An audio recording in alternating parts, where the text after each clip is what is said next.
जय हिंद प्यारे दोस्तों। आज हम पढ़ेंगे 40 प्रश्नों का प्रैक्टिस सेट नंबर 2।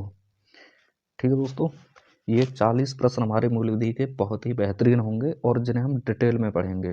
अगर कोई क्वेश्चन आ रहा है हमारा तो उसकी फुल डिटेल होगी। ठीक है, बस बने रहिए हमारे साथ में, पढ़ते रहिए, मुस्कुराते रहिए। जीवन ही संघर्ष है, बाकी सब मोह माया है।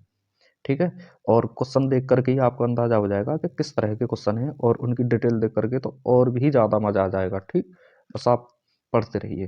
देखिए, पहला क्वेश्चन है हमारा, उत्तर प्रदेश तकनीकी विश्वविद्यालय का नाम 2015 में आधिकारिक तौर पर क्या कर दिया गया है। तो दोस्तों, पहला क्वेश्चन ही आपको एक नए टाइप का मिला होगा, जिसकी आपने कल्पना भी नहीं की होगी कि इस तरह के भी क्वेश्चन आते हैं। तो 2021 का क्वेश्चन उठाया है ये मैंने। ठीक है, और अभी आज की जो वीडियो है ना, ये 2021 के प्रश्नों की है, लेकिन हम इन्हें डिटेल में कराएंगे। ठीक, तो इसका नया नाम पूछा गया है, क्या कर दिया गया है। तो दोस्तों, डॉक्टर एपीजे अब्दुल कलाम तकनीकी विश्वविद्यालय, ये इसका नया नाम कर दिया गया है। ठीक है, 2015 में। अगर ये पूछा जाए कि कहाँ पर है ये, तो ये लखनऊ में स्थित है, ये भी ध्यान रखोगे। ठीक, लखनऊ में है ये। अब जब बात विद्यालय की आ गई है तो दोस्तों, विद्यालय से संबंधित जितने भी पॉइंट बनते हैं इंपॉर्टेंट, वो हम सभी करेंगे। ठीक, एक ही नज़र में। तो दोस्तों, यहाँ पर देखिए, भारत का सबसे पुराना विश्वविद्यालय पूछा गया है, कौन सा है। तो दोस्तों, ये भारत का सबसे पुराना विश्वविद्यालय नालंदा विश्वविद्यालय है और इसकी स्थापना कुमारगुप्त ने करवाई थी।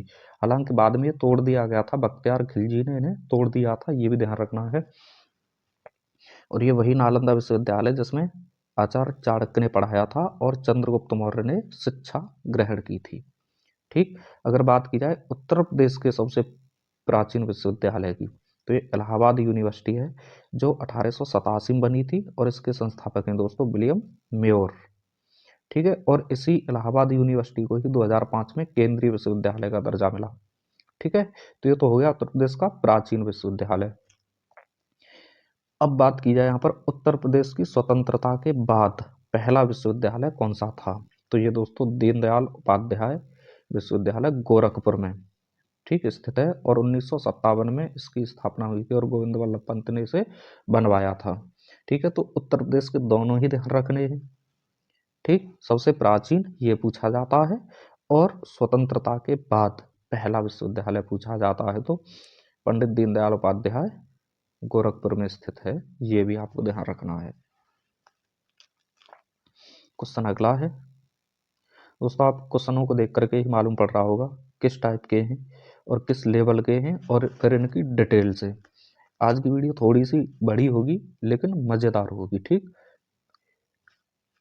क्वेश्चन है, रियल एस्टेट स्थावर संपदा विनियमन और विकास से संबंधित अधिनियम कौन सा है इनमें से।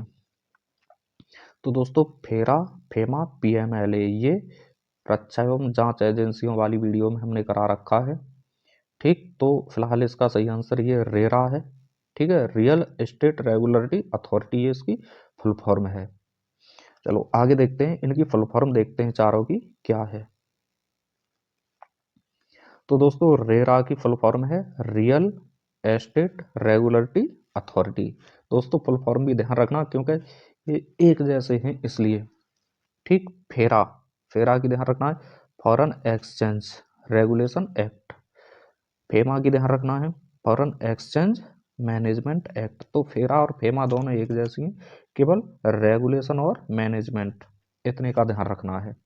पीएमएलए, तो इसका हो जाएगा prevention of money laundering act. दोस्तों, इनके कार्य क्या है, तो हम रक्षा एवं जांच एजेंसियों से संबंधित वीडियो बना चुके हैं, उसे एक बार देख लेना, इनके कार्य मिल जाएंगे। और 2 क्वेश्चन पेपर में आते हैं जांच एजेंसियों से और रक्षा एजेंसियों से, तो वो भी आपको वहां से क्लियर हो जाएंगे। ठीक है, क्वेश्चन अगला दोस्तों, बेहतरीन वीडियो रहेगी आज की ये विद डिटेल, और जो एक बार देखेंगे वो बार बार देखेंगे फिर, और साथ में इनके नोट्स भी बनाते रहें। ठीक है, 40-40 क्वेश्चन की जो वीडियो हम बनाएंगे वो ऐसे ही बनाएंगे डिटेल में। क्वेश्चन है, भूमि अधिग्रहण, पुनर्वास और पुनर्स्थापना अधिनियम में उचित मुआवजा और पारदर्शिता का अधिकार किस वर्ष अधिनियमित किया गया था। इसका मतलब यह है दोस्तों, जो सरकार हाईवे वगैरह निकालती है या रेलवे लाइन निकालती है, वहां पर किसानों को जो जमीनों का अधिग्रहण किया जाता है, उसके बदले मुआवजा दिया जाता है, तो उससे संबंधित कौन सा कानून है और ये कब बना था। ठीक है, तो दोस्तों ये 2013 में बना था, लेकिन इससे पहले ये 1894 में बन चुका था। ठीक, ये भी आपको ध्यान रखना है। तो 1894 वाले में ही संशोधन करके 2013 में से बनाया गया है। ठीक है, अगला क्वेश्चन है दोस्तों, भारत में प्रभावी साक्षरता दर पर ये गणना कितने वर्ष या उससे अधिक आयु वाले लोगों के लिए होती है? दोस्तों जो साक्षरता दर निकाली जाती है उसका पूछा जा रहा है। ये जो साक्षरता दर निकाली जाती है इसमें कितने वर्ष तक के लोग होने चाहिए कम से कम। ठीक है, तो दोस्तों ये 7 साल से ऊपर वाले होने चाहिए। ठीक है, 7 साल या फिर इससे ऊपर के। और यहीं पर अगर बाल लिंगानुपात की बात होती है, बाल लिंगानुपात, ठीक है, तो बाल लिंगानुपात 6 साल के जो कम होते हैं उनसे निकाला जाता है। और जनगणना है तो इससे संबंधित और पॉइंट देखते हैं हम क्या क्या बनते हैं। तो दोस्तों साक्षरता दर 7 साल या उससे ऊपर की आयु के बच्चों से, तथा जो बाल लिंगानुपात है वो 6 साल तक के बच्चों से निकाला जाता है, यानी 0 से 6 साल तक के। अगर बात की जाए भारत की साक्षरता दर तो लगभग 74% है। यूपी की पूछी जाए तो 68% है लगभग। और लिंगानुपात की बात की जाए तो भारत का लिंगानुपात 943 है और उत्तर प्रदेश का 912 है। बाकी जनगणना पढ़ रखी होगी सभी ने जब दरोगा की तैयारी कर रहे हैं तो। ठीक है, यहाँ तो बस ऐसे ही थोड़ा आपको ध्यान में चीज़ें बनी रहें इसके लिए यहाँ पर कराया है। ठीक, क्वेश्चन अगला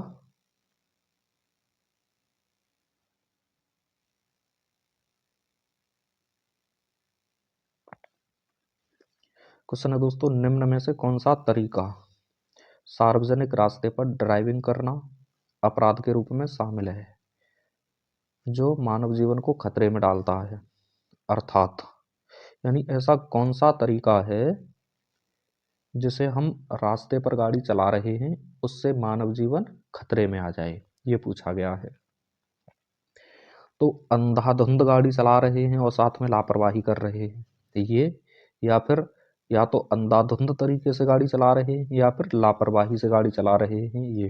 दोस्तों दोनों में देखना अंतर, अंधाधुंध साथ ही लापरवाही, और यह अंधाधुंध या फिर लापरवाही दोनों में से कोई एक, या फिर केवल लापरवाही या फिर केवल अंधाधुंध। तो दोस्तों या तो अंधाधुंध तरीके से गाड़ी चला रहे हो ये वाला, या फिर लापरवाही से चला रहे हो ये वाला। ठीक है, दोनों में से कोई एक तरीका अगर किसी ने अपनाया है गाड़ी चलाते समय तो फिर वो अपराध माना जाएगा। ठीक, तो ये वाला यहाँ पर गलत हो जाएगा, ये वाला सही हो जाएगा। ठीक है, दोनों में से कोई एक, या तो अंधाधुंध यानी तेज गति से गाड़ी चला रहा हो, या फिर धीमे गति से चला रहा है लेकिन लहरा के चला रहा है, तो वो आ जाएगा सेकंड, यानी अंधाधुंध या लापरवाही में। क्वेश्चन अगला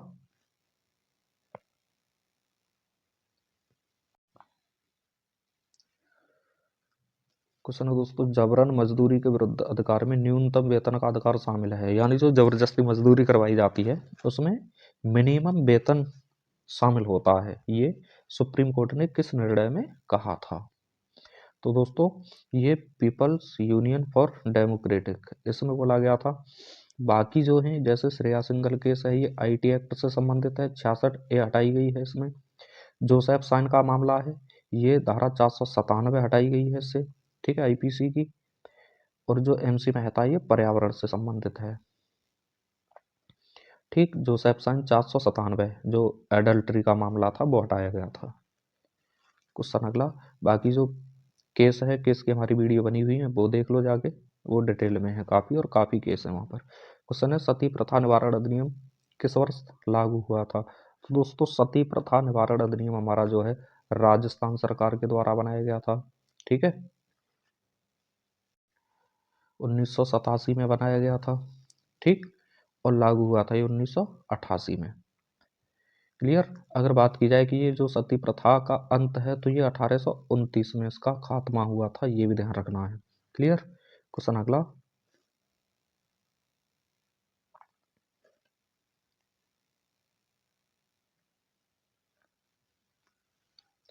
निम्न में से कौन सा कानून है जो भारत की सुरक्षा से जुड़े मामले में निवारक निरोध का प्रावधान करता है? यानी नजरबंदी कानून पूछा गया यहाँ पर कि नजरबंदी कानून कौन सा है। निवारक निरोध का मतलब होता है नजरबंद कर देना, यानी संदेह के आधार पर बिना एफआईआर किए हुए नजरबंद कर देना किसी को। ठीक है, तो ये जो तीन है ये तो सामान्य कानून है, लेकिन जो राष्ट्रीय सुरक्षा कानून है यानी जिसे हम रासुका बोलते हैं, ठीक है, रासुका बोलते हैं ये, राष्ट्रीय सुरक्षा कानून 1980 वाला यहाँ पर सही हो जाएगा। और अधिकतम बात की जाती है यहाँ पर तो 12 महीने तक लगता है ये रासुका। ठीक है, एक बार में 3 महीने लगता है। ठीक, ये भी ध्यान रखना है। क्वेश्चन अगला क्वेश्चन है दोस्तों, मानव अधिकारों की सार्वभौमिक घोषणा को संयुक्त राष्ट्र महासभा द्वारा किस वर्ष अपनाया गया था। मानव अधिकारों की सार्वभौमिक घोषणा, इसे हम मैग्ना कार्टा के नाम से भी जानते हैं, ठीक है, घोषणा पत्र को। तो ये किस वर्ष अपनाया गया था, तो दोस्तों 1948 में अपनाया गया था, ये 10 दिसंबर को। ठीक है, 10 दिसंबर 1948 को अपनाया गया था, इसीलिए यहाँ पर विश्व मानवाधिकार अधिनियम, विश्व मानवाधिकार मनाते हैं। ठीक है, क्वेश्चन अगला क्वेश्चन है दोस्तों, भारतीय संदर्भ में जनहित याचिका क्या है। तो संविधान में प्रदत्त है, या फिर न्यायिक रूप से व्यक्त तथ्य है, या फिर विकासशील अवस्था है, या फिर आम नहीं है। तो दोस्तों ये न्यायाधीशों द्वारा निर्मित विधि है, इसलिए न्यायिक रूप से व्यक्त तथ्य है, ये वाला आंसर इसमें सही हो जाएगा। तो पीआईएल से संबंधित जितने भी इंपॉर्टेंट फैक्ट बनते हैं वो हम यहाँ पर देखेंगे एक नज़र में।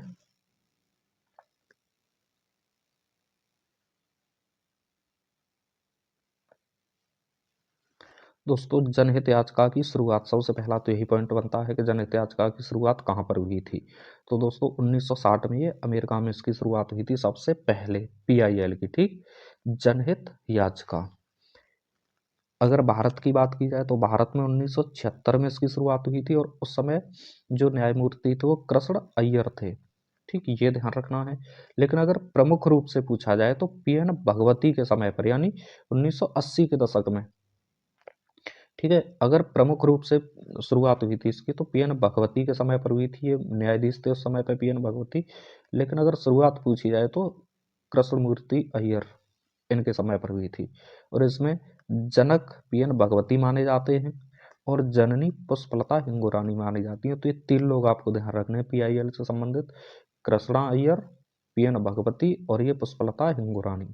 ठीक है, अगर बात की जाए यहाँ पर पहली याचिका, यानी जनहित पीआईएल के रूप में जो पहला वाद दायर किया गया था वो मुंबई कामगार सभा बनाम अब्दुल भाई 1976 में किया गया था। अगर पत्र के माध्यम से पूछा जाए, पत्र के माध्यम से कौन सा था, तो हुसैन आरा खातून का मामला था ये।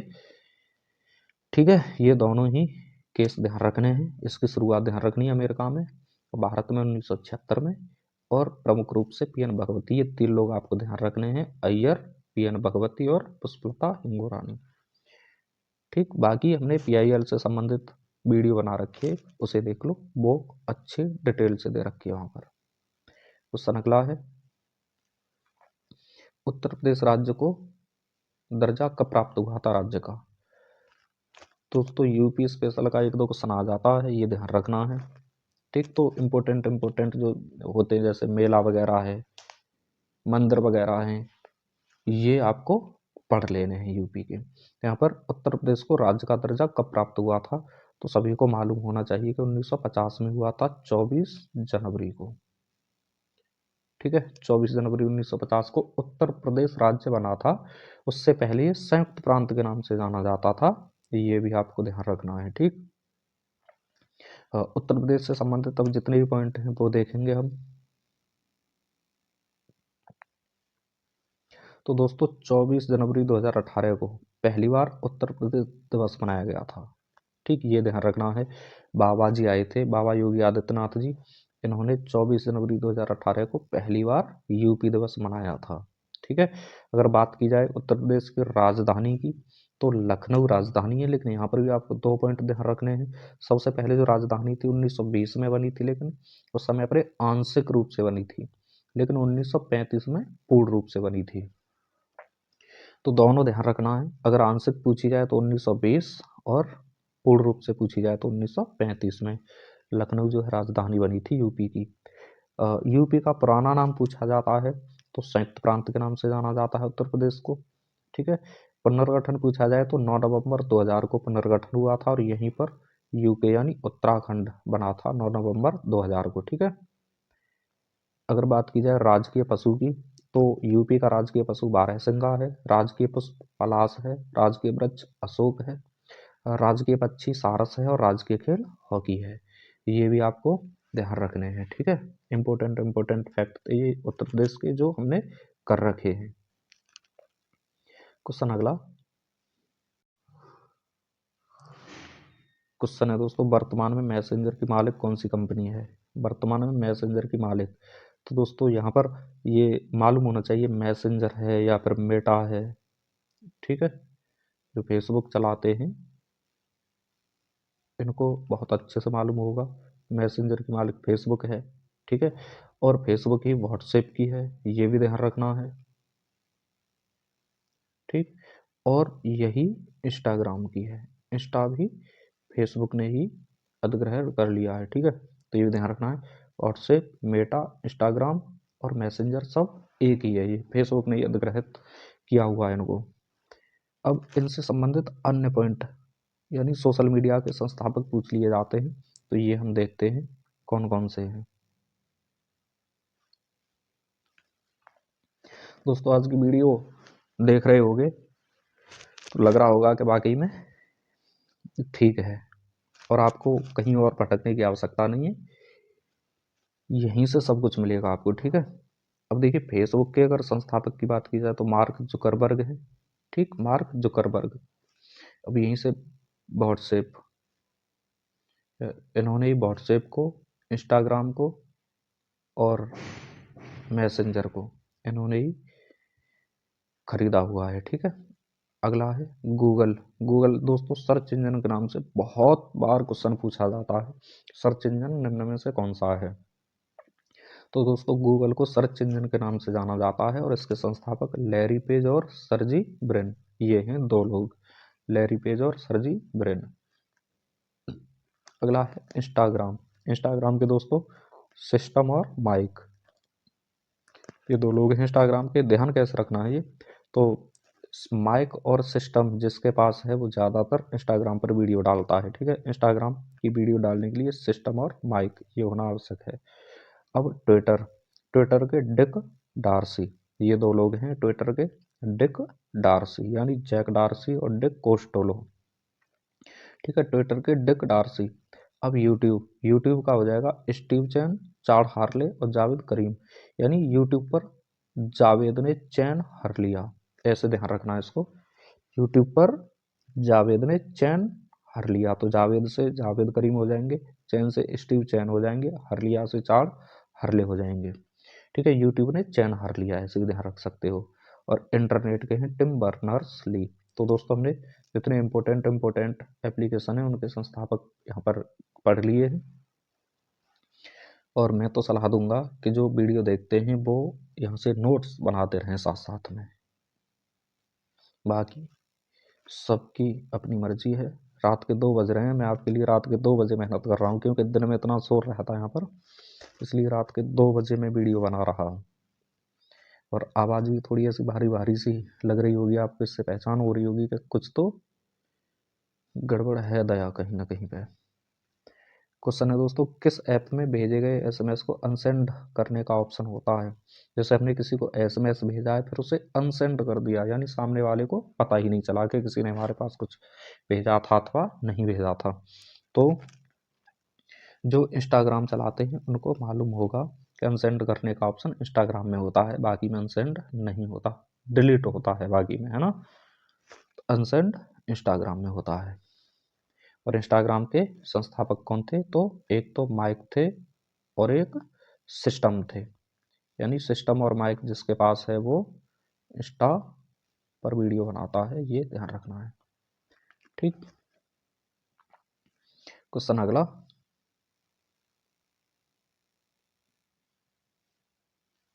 क्वेश्चन दोस्तों, श्वास विश्लेषक परीक्षण के तहत कितनी शराब का सेवन पाए जाने पर मोटर वाहन अधिनियम में दंड का प्रावधान है? यानी जो मोटर वाहन अधिनियम है इसके तहत अगर कोई व्यक्ति शराब पी करके गाड़ी चलाता है तो दंडनीय माना जाता है, ये तो हमें मालूम है। यानी शराब पी करके गाड़ी चलाना अपराध है, ये सबको मालूम है कि पकड़े जाने पर चालान कट जाएगा या फिर मुकदमा लिख जाएगा, है ना। लेकिन कितनी शराब पीने पर अपराध बन जाता है, तो ये मायने रखता है।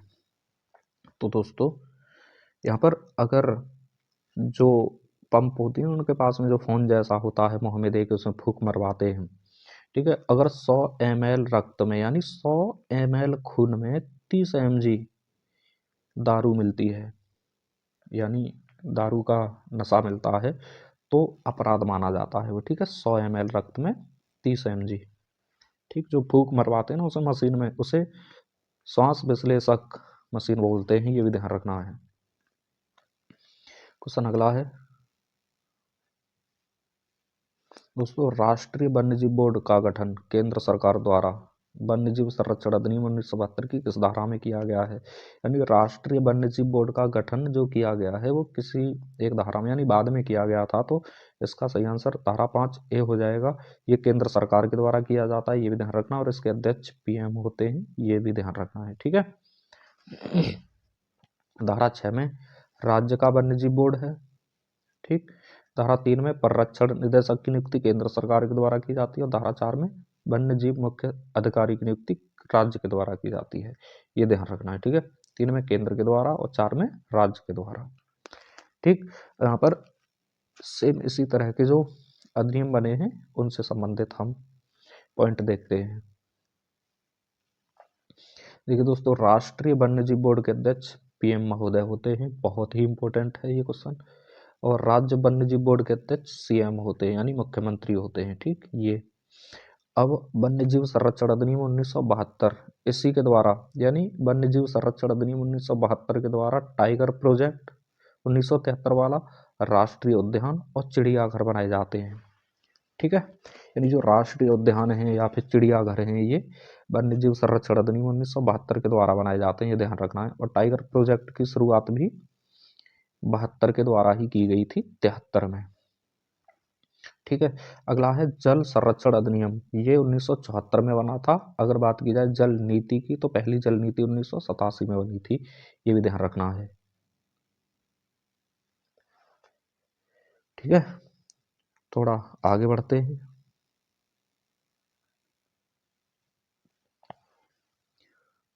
वन संरक्षण अधिनियम 1980 में बना था, ठीक। और पर्यावरण संरक्षण अधिनियम 1986 में, और पर्यावरण संरक्षण अधिनियम के तहत ही NGT यानी राष्ट्रीय हरित अधिकरण 2010 में बना था, ये ध्यान रखना है। धारा 3 के तहत बना था, ये भी ध्यान रखना है, ठीक। तो ये हमने पर्यावरण से संबंधित जितने भी थे वो अधिनियम भी पढ़ लिए। अगला क्वेश्चन अगला है दोस्तों, एक लोक सेवक द्वारा किए गए आपराधिक कदाचार को भ्रष्टाचार अधिनियम 1988 की किस धारा में दंडित किया गया है। तो सबसे पहले तो ये समझिए कि आपराधिक कदाचार ये होता क्या है। तो दोस्तों जैसे कोई पुलिस वाला है मान लो, ठीक है, उसने एक गाड़ी को सीज किया और अपने साथ थाने ले गया, ठीक। थाने में उसने उस गाड़ी को खड़ा कर लिया, लेकिन आपने कोर्ट में मुकदमा दायर किया और उसे रिलीज करा लिया, लेकिन आपने देखा कि उसमें से एक तो बैटरी गायब है, ठीक। आपने म्यूजिक सिस्टम लगा रखा था, वो गायब है, ठीक है। अब वो पुलिस वाले हैं, आप कुछ कर भी नहीं सकते हैं। भैया हम तो ठहरे थोड़ा अलग, हमने ले जाके कोर्ट में शिकायत कर दी उनकी कि हमारी एक तो बैटरी गायब है, म्यूजिक सिस्टम गायब है, टायर बदला हुआ है। तो इस तरह का अगर कोई अपराध करता है लोक सेवक, वो आता है आपराधिक कदाचार में, ठीक है। तो ये किस धारा में दंडनीय है, तो दोस्तों ये धारा 13 में दंडनीय है, ठीक है। भ्रष्टाचार अधिनियम 1988 में बना था, ये वीडियो हम बना चुके हैं, 20 क्वेश्चन की वीडियो है, बहुत ही अच्छी वीडियो है, वो पूरा का पूरा टॉपिक एक ही वीडियो में रिवाइज किया गया है, ठीक। अगर अन्य की बात की जाए यहाँ पर अन्य ऑप्शन की, तो धारा 7 में रिश्वत लेना, यानी अगर कोई लोक सेवक रिश्वत लेता है तो दंडनीय अपराध है, इसका आंसर ये है। और धारा 8 में है रिश्वत देना, यानी अगर कोई लोक सेवक को रिश्वत दे रहा है तो धारा 8 में दंडनीय है।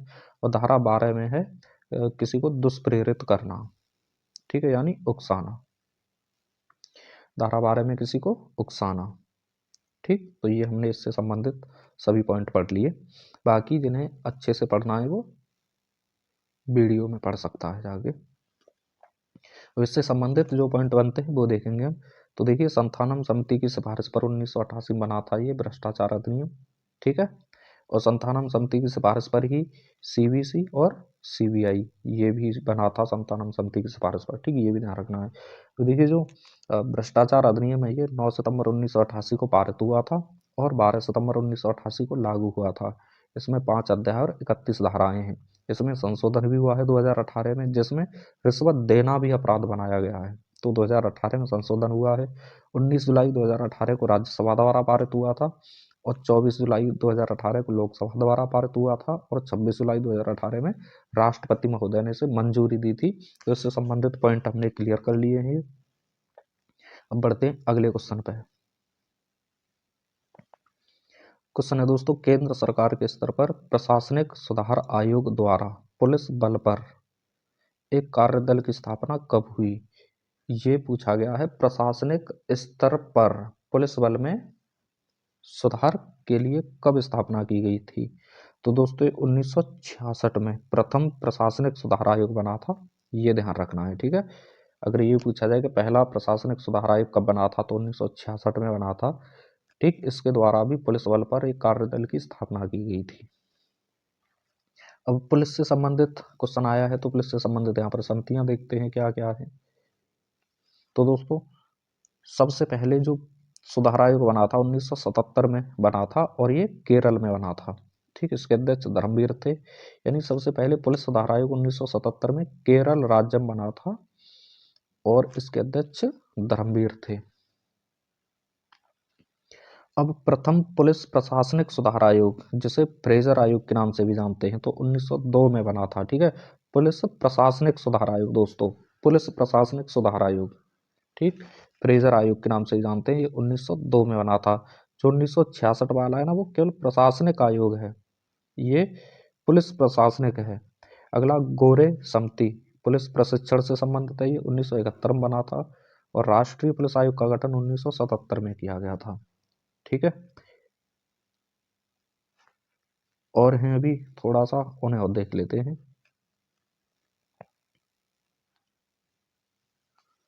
राष्ट्रीय पुलिस आयोग का गठन 1977 में। अब रिबेरो समिति 1998 में, पद्मानंद समिति 2000 में, मलीमत समिति 2002 में और सोराबजी समिति 2006 में। ये वाली बहुत इंपॉर्टेंट है, ये भी आपको ध्यान रखनी है, सोराबजी की कई बार पूछी गई है, ठीक।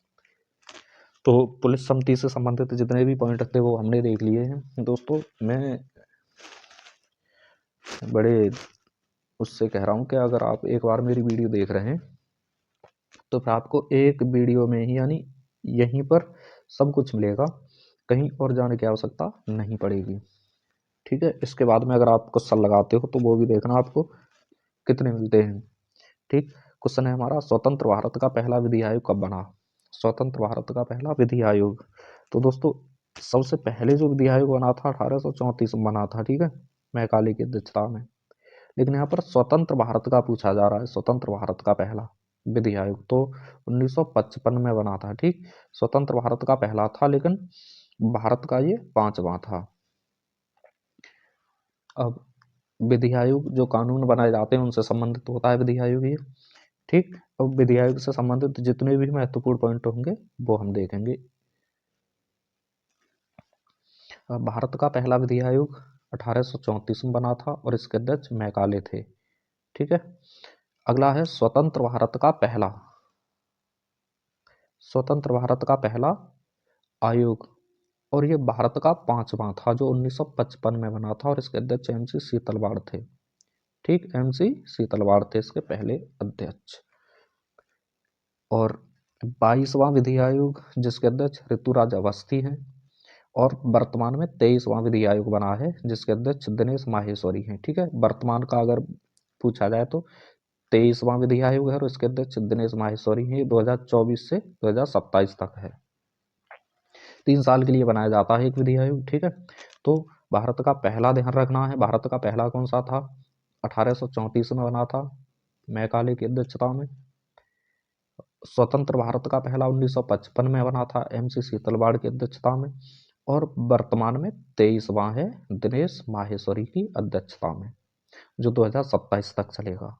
ठीक है, क्वेश्चन अगला है दोस्तों, आप देख रहे होंगे कितने बेहतरीन क्वेश्चन है। पुलिस प्रणाली में एफआईआर का पूर्ण रूप क्या होता है? तो फॉर्म भी पूछी जाती है कि एफआईआर का पूर्ण रूप। दोस्तों इसका फर्स्ट इंफॉर्मेशन रिपोर्ट, ये इसका सही आंसर हो जाएगा। ठीक है, हिंदी में से प्रथम सूचना रिपोर्ट बोलते हैं, ये भी ध्यान रखना। क्वेश्चन अगला, भारत में लिंग चयन और कन्या भ्रूण हत्या पर रोक किसके द्वारा लगी? यानी जो अल्ट्रासाउंड वगैरह कराते हैं, सोनोग्राफी करवाते हैं, उसमें ये देखते हैं हम कि बच्चा स्वस्थ है अथवा अस्वस्थ है, लेकिन कुछ हरामजादे ऐसे भी होते हैं वो ये देखते हैं कन्या है कि बेटा है, अगर कन्या मिलती है तो उसे गर्भ में ही मार देते हैं वो, है ना। तो इस पर रोक लगाई गई थी, वो किसके द्वारा लगाई गई थी? तो दोस्तों नाम से ही मालूम पड़ रहा है यहाँ पर, गर्भधारण और ये पूर्व प्रसव निदान तकनीक अधिनियम 1994। ठीक, अब ये माताओं से संबंधित यानी बच्चों से संबंधित एक वीडियो बना रखी है हमने, वो देखना, बहुत ही बेहतरीन है। हमारी हर एक वीडियो अपने आप में एक विशेषता रखती है। विशेषता ये रखती है कि एक तो टाइमिंग बहुत कम की है, दूसरी विशेषता ये रखती है कि चीज़ें उसमें बहुत ही इंपॉर्टेंट हैं, यानी कम समय में बहुत ज़्यादा सिखाया है हमने।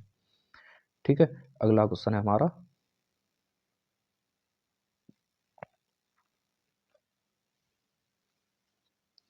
भारतीय खाद्य निगम किस मंत्रालय के अधीन काम करता है? जो भारतीय खाद्य निगम है ये किस मंत्रालय के अधीन काम करता है, क्वेश्चन ये पूछा गया है। तो दोस्तों ये उपभोक्ता मामले, खाद्य और सार्वजनिक वितरण मंत्रालय, इनके अधीन काम करता है ये। ठीक है, तो यहाँ पर ये आए हैं तो इनसे संबंधित और भी देख ले रहे हैं कि किस मंत्रालय के अधीन क्या क्या आता है, क्योंकि एक क्वेश्चन मंत्रालय से संबंधित भी आता है। ठीक, जो सेट लगाते हैं उन्हें मालूम होगा। तो गृह मंत्रालय में देखते हैं सबसे पहले, तो हम गृह मंत्रालय में क्या आता है। तो दोस्तों केंद्रीय गृह मंत्रालय की बात हो रही है यहाँ पर। ठीक है, जो पुलिस है यानी केंद्र की पुलिस, वो आती है इसमें। अर्धसैनिक बल आते हैं गृह मंत्रालय में ही, यानी जो एसएससी जीडी है यानी फोर्स वाली जितनी भी नौकरी हैं वो गृह मंत्रालय में आती हैं। ठीक है, रक्षा मंत्रालय में मत करना।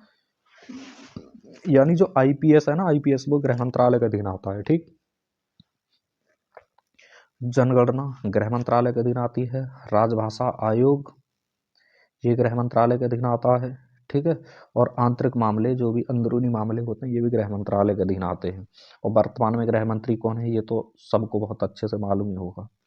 अगला है सामाजिक न्याय और अधिकारिता मंत्रालय, इसके अधीन भेदभाव विरोधी नीति, यानी जो छुआछूत से संबंधित, भेदभाव से संबंधित जितने भी मामले आते हैं वो सभी इसी में आते हैं, सामाजिक न्याय और अधिकारिता मंत्रालय में।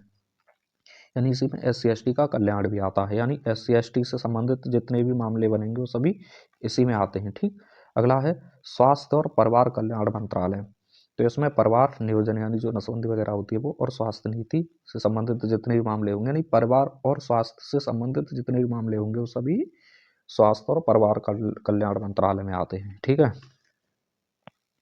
अगला क्वेश्चन,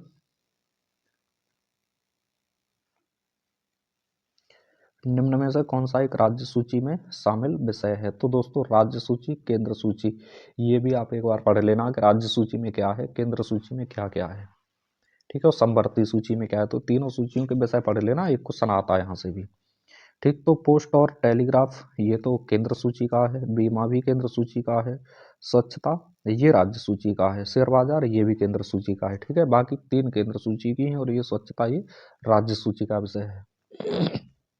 क्वेश्चन अगला है,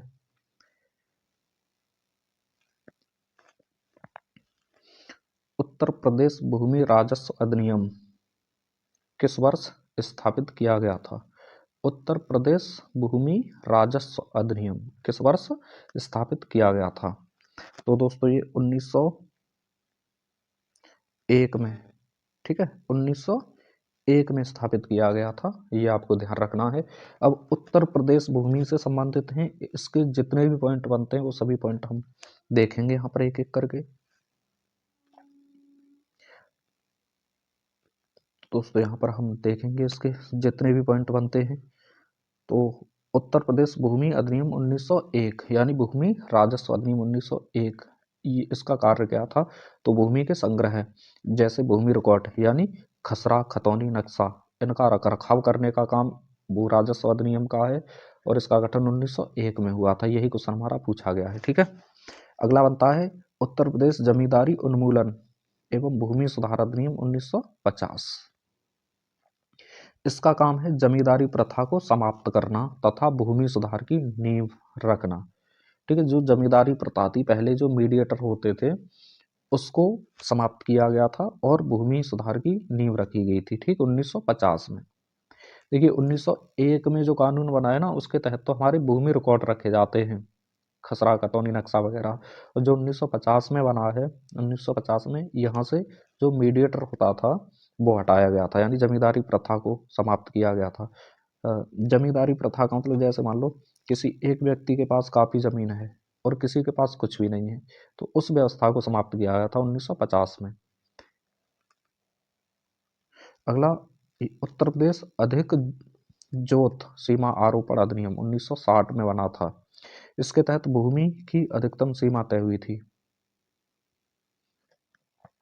ठीक है, 1950 में तो जमींदारी व्यवस्था समाप्त कर दी गई थी। ठीक, और इसमें जो 1960 वाला है, यहाँ पर एक सीमा तय की गई थी कि इतने तक एक व्यक्ति के पास जमीन रहेगी। ठीक है, इससे आगे बढ़ते हैं अब। उत्तर प्रदेश शहरी नियोजन एवं विकास अधिनियम, अब वो ग्रामीणों के लिए थी, अब ये थोड़ा शहर वालों के लिए भी है। ठीक है, ये 1973 में बना था, तो शहरी क्षेत्र के विकास से संबंधित है ये। यूपी शहरी नियोजन एवं विकास अधिनियम 1973 में बना था। अगला है यूपी चकबंदी जोत अधिनियम, यानी जो चकबंदी आती है गांव में, देखा होगा कि चकबंदी आ रही है, चकबंदी में इसके खेत उधर हो गए, उसके उधर हो गए, ऐसे जो चलता है। तो 1953 में बना था पहली बार ये अधिनियम, लेकिन 1954 में ये लागू हुआ था। और सबसे पहली जो चकबंदी हुई थी मुजफ्फरनगर और सुल्तानपुर में हुई थी। ठीक, लेकिन 1958 में पूरे यूपी में लागू कर दी गई थी। अगर अधिनियम की बात हो जाए तो 1953 में बना था, लागू पूछा जाए तो 1954 में हुआ था, और सबसे पहले चकबंदी पूछी जाए तो मुजफ्फरनगर और सुल्तानपुर में हुई थी। और पूरे यूपी की बात की जाए तो 1958 में ये पूरे यूपी में लागू हुई थी चकबंदी। ठीक, आगे बढ़ते हैं अब।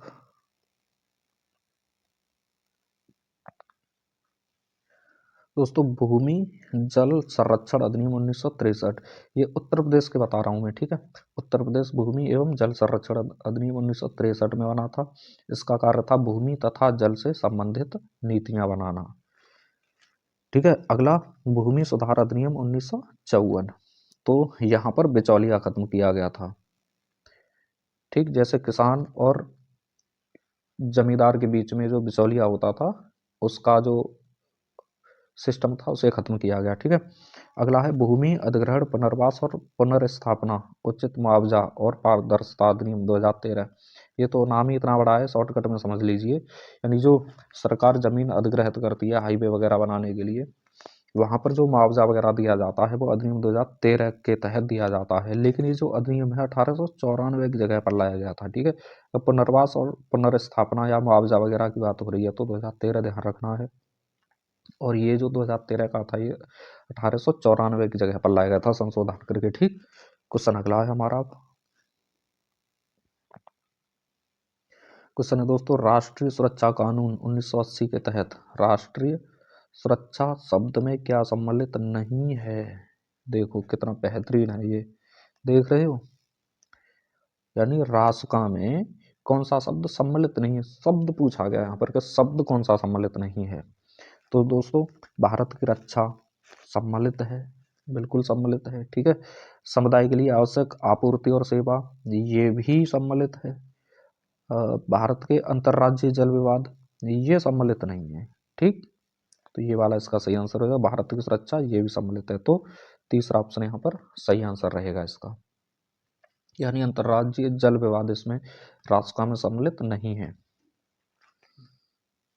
क्वेश्चन अगला,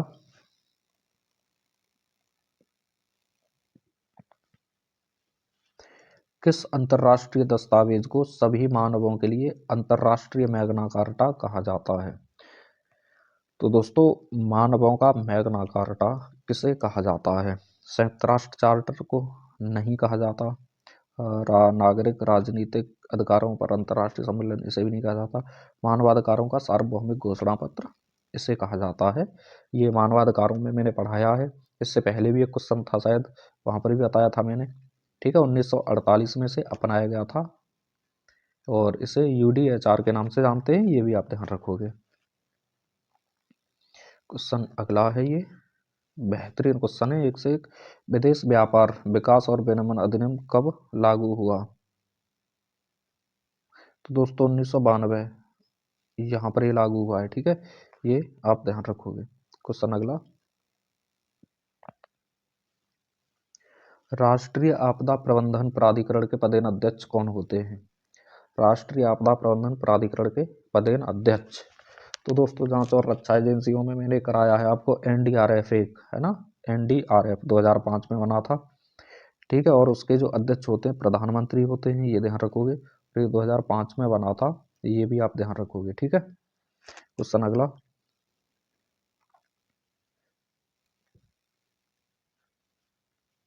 क्वेश्चन है दोस्तों 2002 में, ये 2002 लिखा हुआ है, 2002 में संविधान में किस संशोधन के द्वारा नया मौलिक कर्तव्य जोड़ा गया था? तो 2002 में कौन सा संशोधन हुआ था? तो दोस्तों 86वां संविधान संशोधन हुआ था 2002 में, और इसमें क्या जोड़ा गया था? शिक्षा से संबंधित। ठीक है, और ये 11वां मौलिक कर्तव्य था, ये भी आपको ध्यान रखना है, 11वें नंबर पे मौलिक कर्तव्य जोड़ा गया था, ये भी आपको ध्यान रखना है। ठीक है, क्वेश्चन अगला, दोस्तों किस आयोग को पॉक्सो एक्ट 2012 पर निगरानी का उत्तरदायित्व सौंपा गया? तो पॉक्सो एक्ट 2012, इस पर निगरानी करने के लिए किस आयोग को उत्तरदायित्व सौंपा गया था कि आपको पॉक्सो एक्ट पर निगरानी रखनी है? तो आयोग पूछा गया है दोस्तों, यहाँ पर कौन सा आयोग था?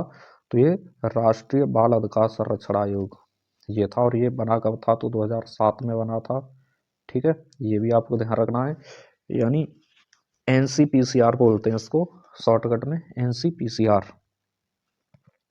ठीक है, 2007 बना था ये 2005 के अधिनियम के द्वारा, ये आपको ध्यान रखना है दोस्तों। अगर आयोग पूछा जाए तो राष्ट्रीय बाल अधिकार आयोग है, अगर इसी का मंत्रालय पूछा जाता तो महिला एवं बाल विकास मंत्रालय हो जाता।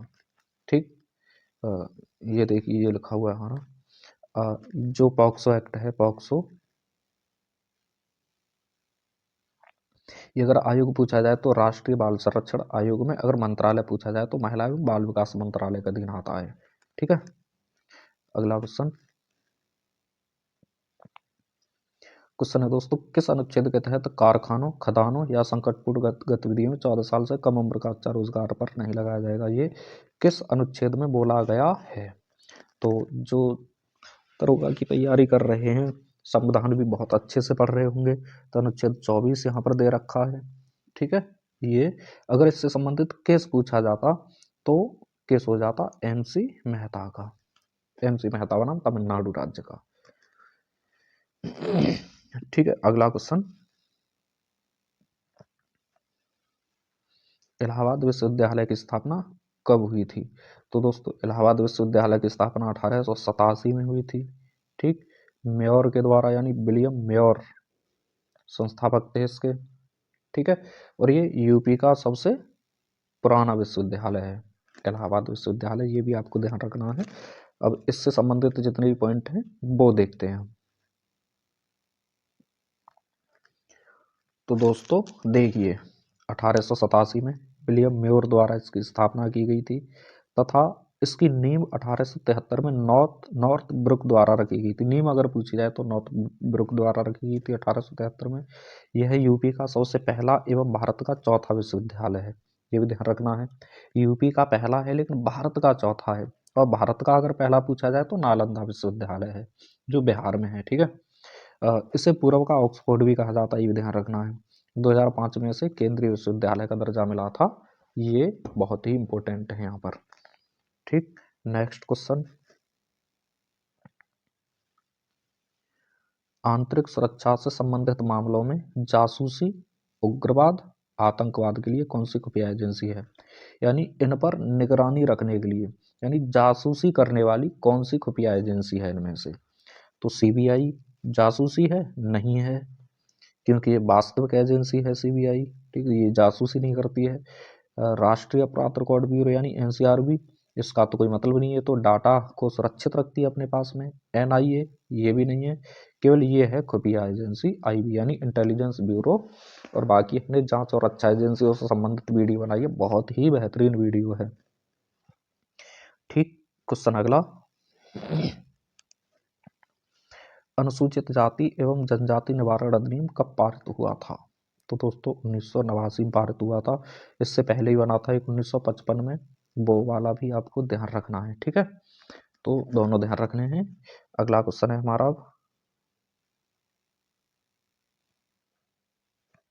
एक एक क्वेश्चन कितना इंपॉर्टेंट है देखो दोस्तों। किसने महिलाओं के लिए भारत का पहला विश्वविद्यालय खोला? भारत का पहला विश्वविद्यालय, एक तो विद्यालय पूछा जाता है, ठीक, विद्यालय, लेकिन यहाँ पर है पहला विश्वविद्यालय। ठीक है, तो पहला विश्वविद्यालय किसने खोला था? तो दोस्तों यहाँ पर धोंडो केशव कर्वे, महर्षि कर्वे के नाम से भी जानते हैं, इन्होंने खोला था सबसे पहले।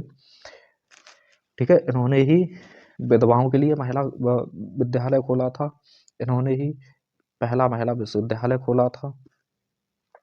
ठीक, अगर विद्यालय की बात की जाए तो फुले ने खोला था पहला। ठीक है, फुले विद्यालय, लेकिन यहाँ पर है विश्वविद्यालय, इसलिए ये कर्वे हो जाएंगे। अब इनसे संबंधित जितने भी पॉइंट है वो देखते हैं हम। देखिए दोस्तों 1896 में पुणे में विधवाओं के लिए, देखो विधवाओं के लिए पहला विद्यालय खोला था। ठीक है, 1896 में पुणे में। अब 1916 में पहला महिला विश्वविद्यालय, ठीक, श्रीमती नाथीबाई दामोदर ठाकर से यानी SNDT महिला विश्वविद्यालय, इस नाम से खोला था इन्होंने मुंबई में। ठीक है, 1916 में। तो दोस्तों दोनों बातें ध्यान रखनी है। अगर पहला विद्यालय पूछा जाए यानी पहला स्कूल किसने खोला था, तो ज्योतिबा फुले ने खोला था। पहला विश्वविद्यालय किसने खोला था, तो महर्षि कर्वे ने खोला था। ठीक है, विधवाओं के लिए पहला विद्यालय भी कर्वे ने ही खोला है। ठीक, अगला पॉइंट, 1936 में महाराष्ट्र ग्रामीण प्राथमिक शिक्षा सोसाइटी खोली। ठीक है, इसमें जो आने वाली पीढ़ी थी उसके लिए शिक्षा की व्यवस्था की गई थी। अब इन्हें 1955 में पद्म विभूषण से सम्मानित किया गया था और 1958 में इन्हें भारत रत्न से सम्मानित किया गया था। ये भी ध्यान रखना है, इन्हें 2 पुरस्कार मिले हैं, 55 में पद्म विभूषण और 58 में भारत रत्न।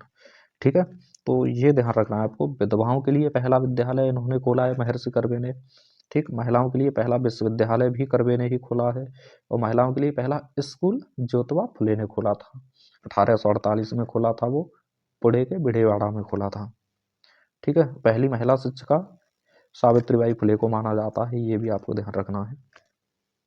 क्वेश्चन अगला यही है, देखो महिलाओं के लिए भारत का पहला विद्यालय किसने खोला?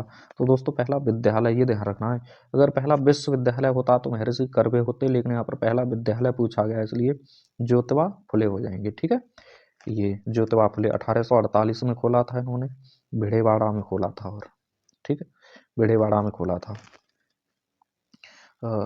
ये बताया हमने, फिर से बता दे रहे हैं। पहला विद्यालय ज्योतिबा फुले ने 1848 में भिड़ेवाड़ा में खोला था। ठीक है, पहला विश्वविद्यालय, ये ध्यान रखना है, विद्यालय और विश्वविद्यालय। तो विश्वविद्यालय महर्षि कर्वे ने 1916 में महिलाओं के लिए खोला था, और विधवाओं के लिए 1896 में। ये भी आपको ध्यान रखना है। ठीक, विद्यालय से संबंधित क्वेश्चन आते हैं पेपर में, इसलिए इसके भी क्वेश्चन हमने डाल रखे हैं इसमें। अगला क्वेश्चन है, किस मामले में सुप्रीम कोर्ट ने असाधारण परिस्थितियों में निष्क्रिय इच्छा मृत्यु की अनुमति दी थी? असाधारण परिस्थितियों, जैसे मान लो कोई ऐसी असाध्य बीमारी से ग्रसित है कि उसका ठीक होना लाजमी नहीं है, यानी वो ठीक नहीं हो सकता और लगातार पीड़ा में वो ग्रसित रहता है, तो उसमें एक निष्क्रिय इच्छा मृत्यु की अनुमति दी गई थी। तो केस कौन सा था, ये यहाँ पर पूछा गया है। तो दोस्तों एक नर्स थी, उसके साथ उसी के कर्मचारियों ने, हॉस्पिटल के कर्मचारियों ने रेप कर दिया था, तो ये कोमा में चली गई थी। ठीक है, ये ठीक भी नहीं हो रही थी, ना कोई इन पर फर्क पड़ रहा था। अरुणा शानवाग, ये सही आंसर हो जाएगा यहाँ पर। ठीक, क्वेश्चन अगला, दोस्तों क्वेश्चनों को देख करके आपको लग रहा होगा कि बाकी बेहतरीन क्वेश्चन हैं, और एक एक क्वेश्चन बहुत ही इंपॉर्टेंट है। क्वेश्चन है, भारतीय पुलिस में निरीक्षक का कितना प्रतिशत पदोन्नति से भरा जाता है, यानी जो पुलिस निरीक्षक होता है ये कितने प्रतिशत प्रमोशन से बनते हैं, क्वेश्चन ये है। तो दोस्तों जो सबसे पहले तो ये समझिए कि पुलिस निरीक्षक होता कौन है। तो जो पीआई यानी पुलिस इंस्पेक्टर होता है इसी को हम पुलिस निरीक्षक बोलते हैं, ठीक। तो इसका 100% दोस्तों 100% प्रोन्नति से भरा जाता है, प्रमोशन से। अगर एसआई की बात करें, एसआई यानी सब इंस्पेक्टर दरोगा, तो ये 50% भरे जाते हैं, ठीक है, पदोन्नति से। तो ये दोनों ध्यान रखने हैं। पुलिस इंस्पेक्टर 100% भरे जाते हैं और एसआई 50% भरे जाते हैं, ठीक। क्वेश्चन अगला, फेसबुक पर शो देखने के लिए कौन से प्लेटफॉर्म का उपयोग किया जाता है, यानी फेसबुक पर जो हम शो यानी रील वील देखते हैं इन्हें देखने के लिए कौन से प्लेटफॉर्म का उपयोग किया जाता है। तो दोस्तों फेसबुक वॉच, ये इसका सही आंसर हो जाएगा, ठीक है। और इस फेसबुक का नया नाम क्या है, तो मेटा, ये भी ध्यान रखना है। क्वेश्चन अगला, कंपनी अधिनियम 1956 की जगह कौन सा अधिनियम बना है। कंपनी अधिनियम 1956 की जगह पर कौन सा अधिनियम बना है। तो दोस्तों ये कंपनी अधिनियम 2013 बना है, ठीक। कंपनी अधिनियम 2013 और इसी के द्वारा राष्ट्रीय कंपनी न्यायाधिकरण कानून बना है जो 2016 में बना है, ठीक, 2016 में, ठीक है। एक अधिकरण बना है वो भी आपको ध्यान रखना है, ठीक। ये देखिए, राष्ट्रीय कंपनी न्यायाधिकरण कानून का गठन 2016 में हुआ है जो कंपनी अधिनियम 2013 के द्वारा किया गया है। तो ये पॉइंट आप नोट कर लिया करो, आगे चल के बहुत काम देंगे ये। क्वेश्चन हमारा लास्ट है ये आज का, किस वर्ष उत्तर प्रदेश निःशुल्क और अनिवार्य शिक्षा के अधिकार नियम को लागू किया गया। दोस्तों आपने क्वेश्चन जो पढ़े होंगे ना उनसे हटकर ही क्वेश्चन है ये सभी, और आपको ये पढ़ने ही पड़ेंगे। अगर यहाँ नहीं पढ़ोगे तो दूसरी जगह आपको मिलेंगे नहीं कहीं पर ये, इसलिए आप यहाँ पर पढ़िए, मुस्कुराइए, ठीक है। नियम पूछा गया यहाँ पर दोस्तों, नियम कब लागू किया गया था, 2011 में लागू किया गया था, वो भी उत्तर प्रदेश का पूछा गया है, ठीक। क्वेश्चन इससे संबंधित जो डिटेल है वो हम देखते हैं आगे।